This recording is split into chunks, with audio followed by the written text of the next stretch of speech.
નમસ્કાર દર્શક મિત્રો, માલણ તેરામાં આપનું સ્વાગત છે। પ્લીઝ પૂરો વિડીયો જોજો, લાઇક કરજો, શેર કરજો અને અમારી ચેનલને સબસ્ક્રાઇબ કરજો। શ્રી ગુજરાત નાગરિક નિધિ લિમિટેડની બીજી વાર્ષિક સાધારણ સભા મળી તારીખ 27 સપ્ટેમ્બર 2025 ને શનિવારે સાંજે 4 કલાકે સોનાવાલા બાગ બારપરા મહુવા ખાતે શ્રી ગુજરાત નાગરિક નિધિ લિમિટેડની બીજી વાર્ષિક સાધારણ સભા મળી હતી।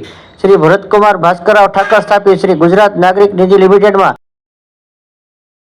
જેમાં ગુજરાત રાજ્ય કોઈપણ નાગરિક શેર હોલ્ડર થઈ શકે છે। શ્રી ભરતકુમાર ભાસ્કરરાવ ઠાકર દ્વારા 30 માર્ચ 2023ના રોજ રામનવમીએ શ્રી ગુજરાત નાગરિક નિધિ લિમિટેડની સ્થાપના કરવામાં આવી હતી, જેમાં શેર હોલ્ડરના હિતમાં શ્રેષ્ઠ નાણાકીય સેવાઓ આપવામાં આવે છે।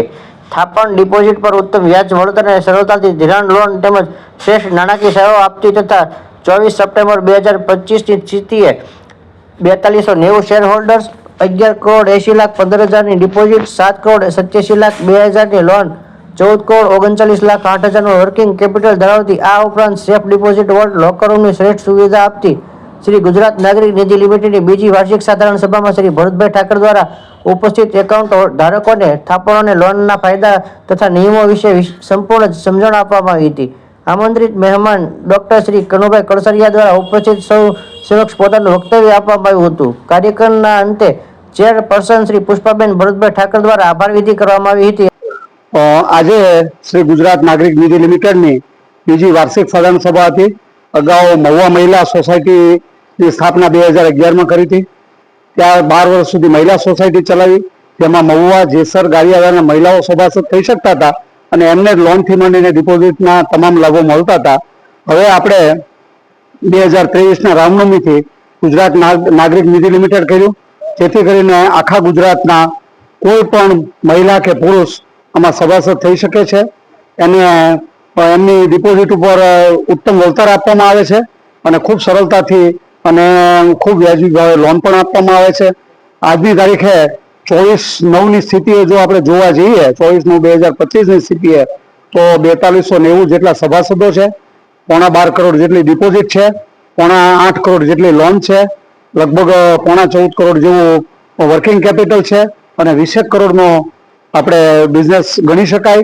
અને એમાં આપણે સર્વશ્રેષ્ઠ સેવાઓ આપીએ છીએ।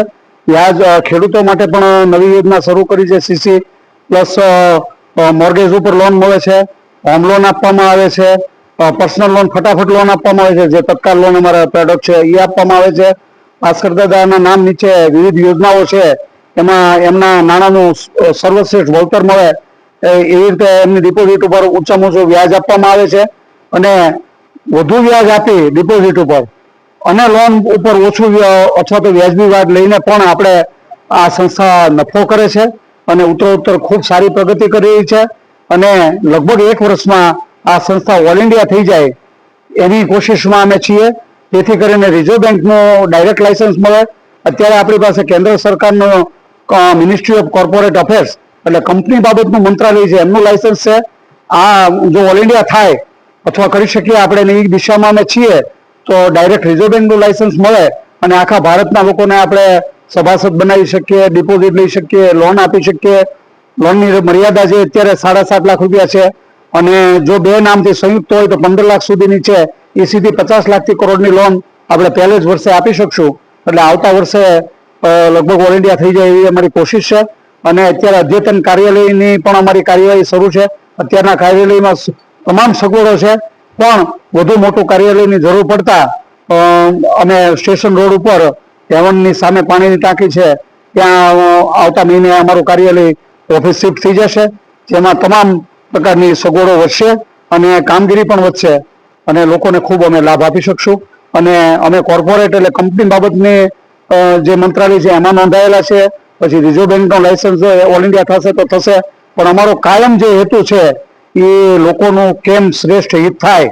કોર્પોરેટ હોવા છતાં પણ અમારો કોઓપરેટિવ સહકારી રીતે અમે આ સંસ્થા ચલાવીએ છીએ અને આગળ ઉપર પણ સહકારી ધોરણે જ આ સંસ્થા ચલાવી અને લોકોનું કેમ વધુ હિત થાય એ બાબતમાં અમારી કોશિશ છે।